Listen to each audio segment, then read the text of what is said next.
จะเฮ็ดต้อง YouTube เฮ็ดแม่ขอตัดให้จะมักแน่ได้ตัดในคอมหมดเลยคัดลอกภาพเลือกภาพยังไงจะไปใส่ฮอดใส่มันน่ะมันดุบ่ไม่ได้ช่างฮะจะเป็นยังนี่วันนี้ต้องไปใส่เว้ย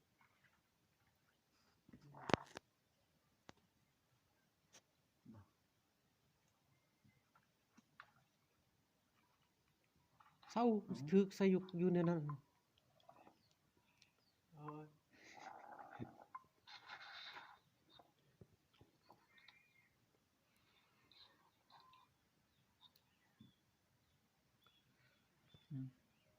เดี๋ยวนี้หัวหน้าอบรมเพิ่นยังคลายเครียดลมกับเมียเพิ่นหายเครียดกูเสียหายหลายๆนะมึง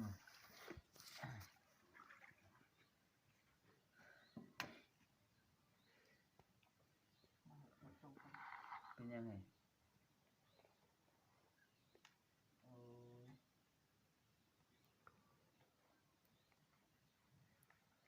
ดอกพันตะเวนเท่านี้ได้ผลเนาะเบิ่งจะดอกตัดต่อให้ทำได้เลยมีเลยแอปมันตัดต่อในคอมง่ายๆเฮ็ดบ่เคยเฮ็ดเพลงอีหยังเฮ็ดหลายเพลงฮะ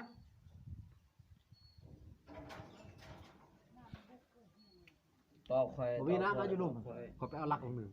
บ่มีน้ำบ่ก็มีปลาทำลายดังไฟอีกติถ่ายวิดีโอนี่ตัดต่อเป็นคลิปนี่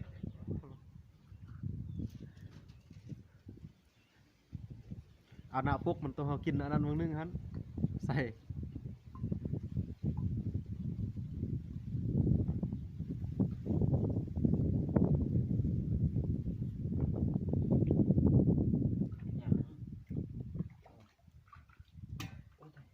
นอนซะเว้ย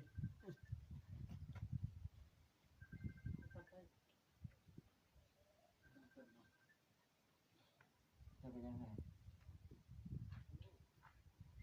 ต่อคอยแล้วกว่าเลย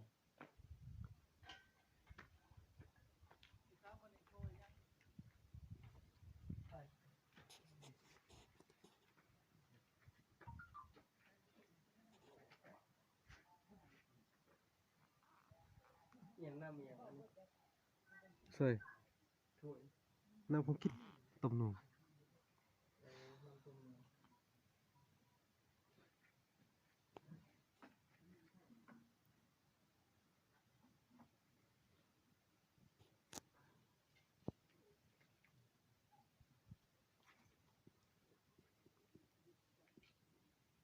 น้ำหัวเสือตรงสตอรี่เฝ้าเลยนี่ทายโลดเถอะว่าวิดีโอว่า โอ้ยวิดีโอโพส ว่าซ้ำได้4 นาทีเห็นเลย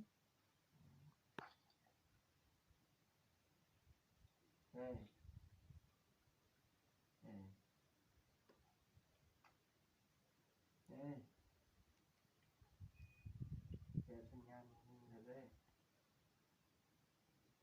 ใส่ลงไปนี่ก็จะได้ตัวใหญ่ใส่ขึ้นบนนี้เขาใส่เท่านึงละส่วนเจ้าก็ใส่รอบ2บ่ได้แล้วตัวใหญ่มันเบิดแล้วกินเบ็ดเบิดแล้วยังตัวน้อยตัวต่อไปอีกนะคือต่อดีเลย